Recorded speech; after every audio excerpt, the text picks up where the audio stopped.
On the morning of October 25th, 1957, Albert Anastasia, the boss of what would become the Gambino crime family and the man who ran Murder Incorporated, walked into the barbershop on the ground floor of the Park Sheraton Hotel in Midtown Manhattan and sat down in chair number 4. He was 55 years old, and for roughly 2 decades he had been one of the most feared men in American organized crime. A Sicilian-born killer who had beaten 2 murder charges by the time he was 30, partly because witnesses had a way of dying before they could testify, and who had built Murder Incorporated into the enforcement arm of the entire national crime syndicate, responsible by most serious estimates for hundreds of killings carried out across the country at the direction of organized crime leadership. His barber draped a hot towel over his face and began the appointment. 2 men walked in shortly after, both wearing scarves pulled up and their hats pulled down, and the barber saw them first and ran, clearing the shop in the first seconds before anyone fired a shot. Anastasia heard movement, pulled the towel from his face, and came up out of the chair.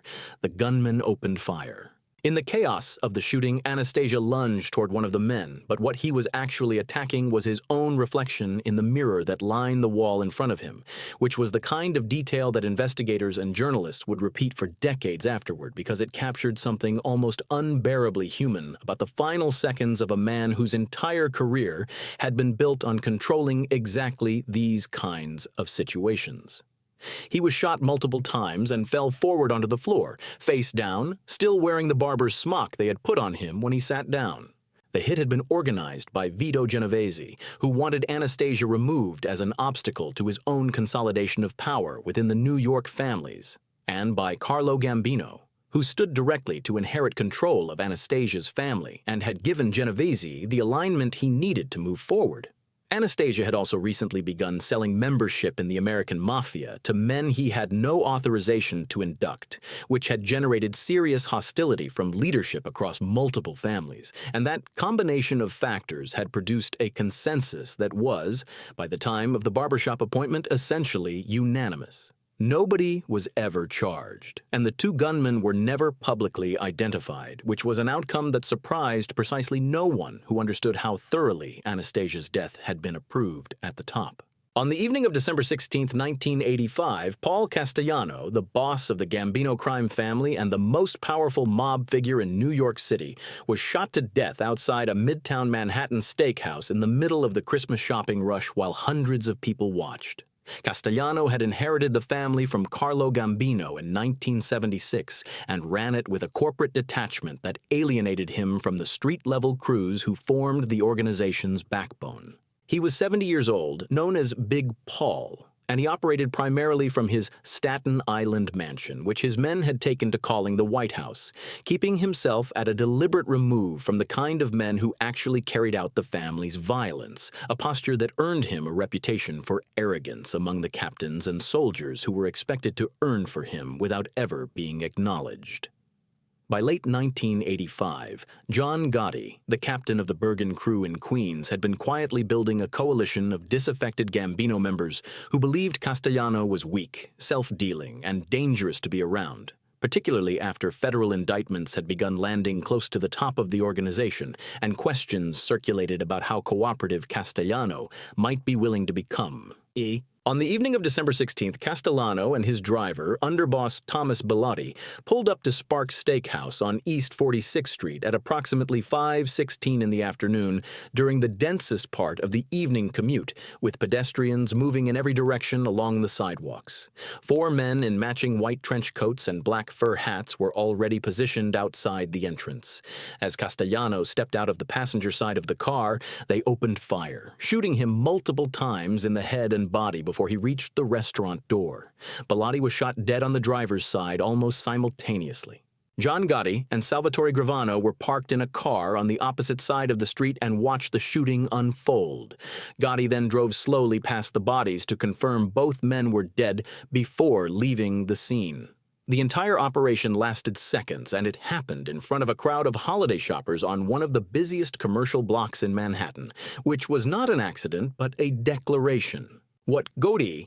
hadn't accounted for or had simply decided not to care about was that the same brazenness that put him in power would eventually put him in a federal courtroom where Gravano, the man who had stood beside him watching Castellano bleed out on East 46th Street, would testify against him. Carlo Gambino died on October 15, 1976, at age 74, watching a baseball game on television in his modest home in Massapequa, Long Island, which was exactly the kind of exit nobody expected from the man who had run the most powerful crime family in America for 2 decades. He died of a heart attack, surrounded by his family in a house that looked nothing like what you would imagine for a man of his position, a modest structure on a quiet suburban street, the kind of neighborhood where retired teachers and civil servants cut their own grass on Saturday mornings. There were no bodyguards out front. There was no fortress. There was a man in his 70s watching baseball, and then there wasn't. Gambino had spent roughly 20 years building and maintaining an organization that federal investigators considered the most powerful criminal enterprise in the United States, accumulating influence through patience and deliberate silence rather than the public displays of violence that would eventually destroy the men who came after him. He survived the Appalachian Summit disaster of 1957, the targeted prosecutions of the 1960s, and the internal pressure that destroyed several of his contemporaries, partly because he understood something that most of his rivals never did, which was that visibility was a liability. He gave almost no interviews. He rarely appeared in public in any capacity that drew attention. He outlived Joe Profaci, Tommy Lucchese, Vito Genovese, and essentially every significant figure from the generation that built New York's organized crime structure, and he did it without ever serving a meaningful prison sentence. His final years in Massapequa were spent largely in the company of family, managing the organization from his home the way a retired executive might continue advising a board, present but remote, consulted rather than commanding. Before he died, he made one significant decision. He passed over his underboss, Agnello Della Croce,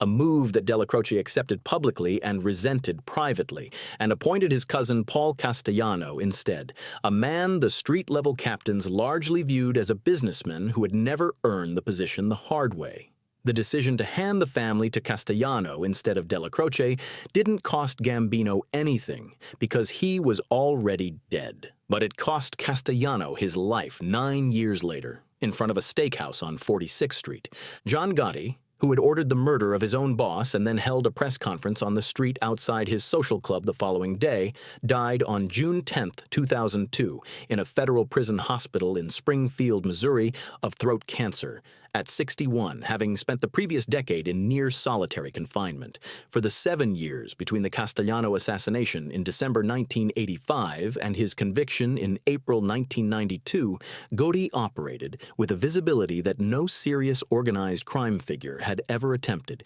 giving interviews, greeting reporters by name outside the Ravenite social club in Little Italy, and becoming the subject of enough tabloid coverage that the New York press eventually started calling him the Dapper Don. He was acquitted 3 times in 3 separate federal and state trials, and each acquittal was celebrated on Mulberry Street with fireworks. The 4th time, in 1992, the government had recordings made inside the Ravenite itself, and his own underboss, Salvatore Gravano, facing life, agreed to testify against him, and Gotti was convicted on all 13 counts, including the murders of Paul Castellano and Tommy Bellotti, and sentenced to life without the possibility of parole. He was sent to the United States Penitentiary in Marion, Illinois, where he was held in near-total isolation, 23 hours a day in a cell, limited contact with other inmates, family visits conducted through glass, a controlled environment that bore almost no resemblance to the world he had spent 50 years inhabiting.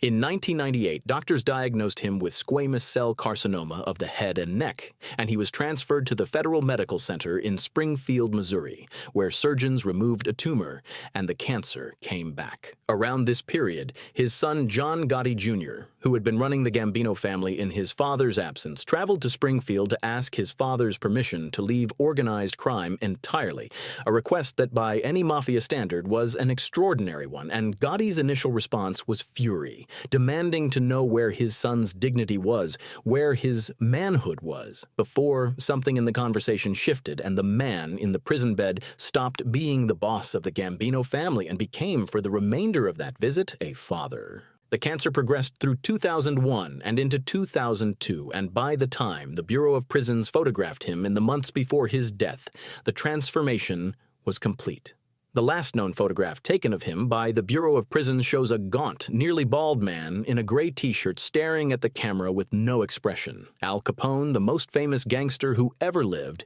spent the last years of his life at his Palm Island mansion in Miami Beach in a state of advanced mental deterioration, fishing in Biscayne Bay, and occasionally believing he was still running Chicago. At his peak, in the late 1920s, he had commanded an organization generating an estimated $60 million a year, controlled the mayor's office and the police department, and survived so many assassination attempts that the city had effectively stopped trying to remove him through violence. The federal government found a different approach. In October 1931, after a prosecution built almost entirely on financial records and ledger entries, a jury convicted him of tax evasion on 5 counts, and he was sentenced to 11 years, eventually arriving at Alcatraz in August 1934 as inmate number 85. What the government did not know, and what Capone himself had likely been ignoring for years, was that the syphilis he had contracted as a young man in the brothels of Brooklyn had never been treated and was moving through its tertiary stage with nothing to stop it. By the mid-1930s, prison physicians were documenting the neurological damage, the mood swings that turned violent without warning, the episodes of confusion in which he lost track of where he was or what year it was, the conversations he held with people who were not in the room. In February 1938, after a battery of examinations, prison doctors at Terminal Island formally declared him mentally unfit, and he was transferred out of Alcatraz and eventually released in November 1939, having served nearly 8 years. Neurologist W.D.W. Ho examined him on his release, described the damage as irreversible. His family brought him back to Palm Island, where he spent his remaining years in a condition that his wife May managed with as much dignity as the circumstances allowed. He sat in the sun. On January 21st, 1947, he suffered a stroke, and pneumonia set in during the days that followed as his body, already compromised in every practical sense, lost whatever ground remained. A heart attack on January 23rd accelerated the collapse, and he died 2 days later, on January 25, 1947, surrounded by his family at Palm Island. He was 48 years old when he died, which was younger than most men are when they retire, and the thing that killed him wasn't a rival, wasn't law enforcement, wasn't any of the forces he'd spent his life outmaneuvering. It was a disease he'd contracted decades earlier from a prostitute. Meyer Lansky, who had built the financial infrastructure of American organized crime, designed its casino networks, and reportedly laundered hundreds of millions of dollars across 3 continents, died of lung cancer on May 15, 1983, in a modest condominium on Collins Avenue in Miami Beach at 80 years old, having never been convicted of a major crime in his life. Lansky had spent decades as the financial mind behind some of the most profitable criminal enterprises in American history, engineering the casino operations in Las Vegas and Havana that funneled enormous sums through offshore accounts in Switzerland and the Bahamas, and doing it with a precision that federal investigators found almost impossible to pierce in court. He was connected at the highest levels to Lucky Luciano and Bugsy Siegel going back to the 1920s, and where other men in that world accumulated power through violence, Lansky accumulated it through arithmetic, moving money in ways that left prosecutors with suspicions and almost nothing they could put in front of a jury. The charges rarely stuck, and when they did, the cases collapsed. In 1970, a federal indictment for tax evasion finally pushed him to act, and he flew to Israel hoping to invoke the law of return and claim citizenship, intending to spend the rest of his life in Jerusalem near the Mount of Olives, where his grandfather was buried. The Israeli government rejected him in 1972, ruling that his criminal history disqualified him from citizenship, and by most accounts the expulsion broke something in him that the decades of federal prosecution had not. He returned to Miami Beach and largely disappeared from the world he had helped construct, living quietly in his Collins Avenue condominium while the government continued to insist that somewhere, in accounts they had never located, he was sitting on approximately $300 million. He died at Mount Sinai Hospital in Miami Beach on May 15th, and the funeral was a small Orthodox service attended by family and a few people who had known him for a long time, which was an almost unremarkable exit for a man of his history. Federal authorities went to their graves insisting he had $300 million hidden somewhere, and Lansky went to his insisting he was nearly broke. And the truth is that nobody ever found the money. Which means either the government was wrong or Lansky was extraordinarily good at the one thing he'd spent his entire life doing. On September 10, 1931, 5 months after declaring himself the supreme boss of American organized crime, Salvatore Maranzano was stabbed and shot to death in his own office in the New York Central Building by 4 men who had walked in pretending to be IRS agents. Maranzano had arrived at that office by winning a war. The Castellano War had been grinding through New York's underworld since 1929, a 2-year conflict between Maranzano's faction and Joe Masseria that had destabilized every major family in the city and left bodies across Brooklyn, Manhattan, and the Bronx. It ended on April 15, 1931, when Lucky Luciano arranged for Masseria to be shot to death at a Coney Island restaurant while Luciano himself was conveniently in the bathroom. And with Masseria gone, Maranzano called a large gathering of crime figures, declared himself capo di tutti capi, boss of all bosses, and reorganized the New York underworld into the 5-family structure with clear hierarchies of boss, underboss, capos, and soldiers that would define the American Mafia. For the next several decades, he was 44 years old, a Sicilian immigrant who had studied for the priesthood before choosing a different kind of authority, and for a few weeks in the spring of 1931, he was the most powerful criminal in the United States. Within months, he had compiled a kill list. It included Luciano, Vito Genovese, Frank Costello, and several others, because Maranzano understood that these men were already moving against him, and had decided that moving first was his only viable option. He reportedly hired Vincent Mad Dog Call to carry out the killings. What Maranzano did not account for was that Luciano had already received word of the list and had decided to act before Call could.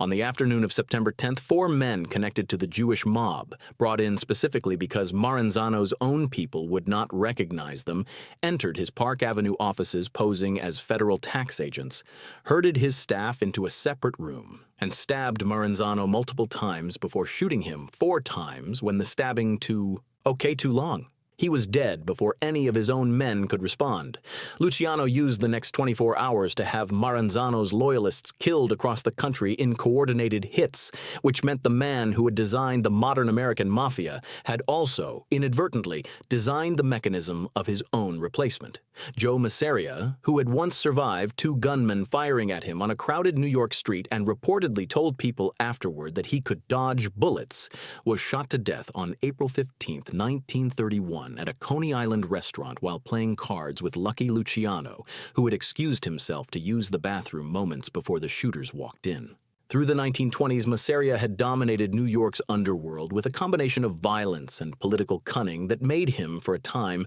effectively untouchable, consolidating control over the city's Italian criminal networks and earning a reputation as a man whose instincts for survival bordered on the supernatural. The incident on the crowded street where 2 armed men opened fire at close range and somehow failed to hit him. But by 1930, his feud with a Sicilian boss named Salvatore Maranzano had opened into a full war, the Castellano War, a 2-year conflict that drained both organizations of men and money and exhausted everyone beneath them, including his own underboss, Charles Luciano, who had been conducting secret negotiations with Maranzano for months and had already agreed to the terms of Masseria's removal before he ever suggested lunch at Nuova Villa Tamaro. On the afternoon of April 15th, Masseria and Luciano ate a long meal together, then settled into a card game that lasted until somewhere around 3:30 in the afternoon,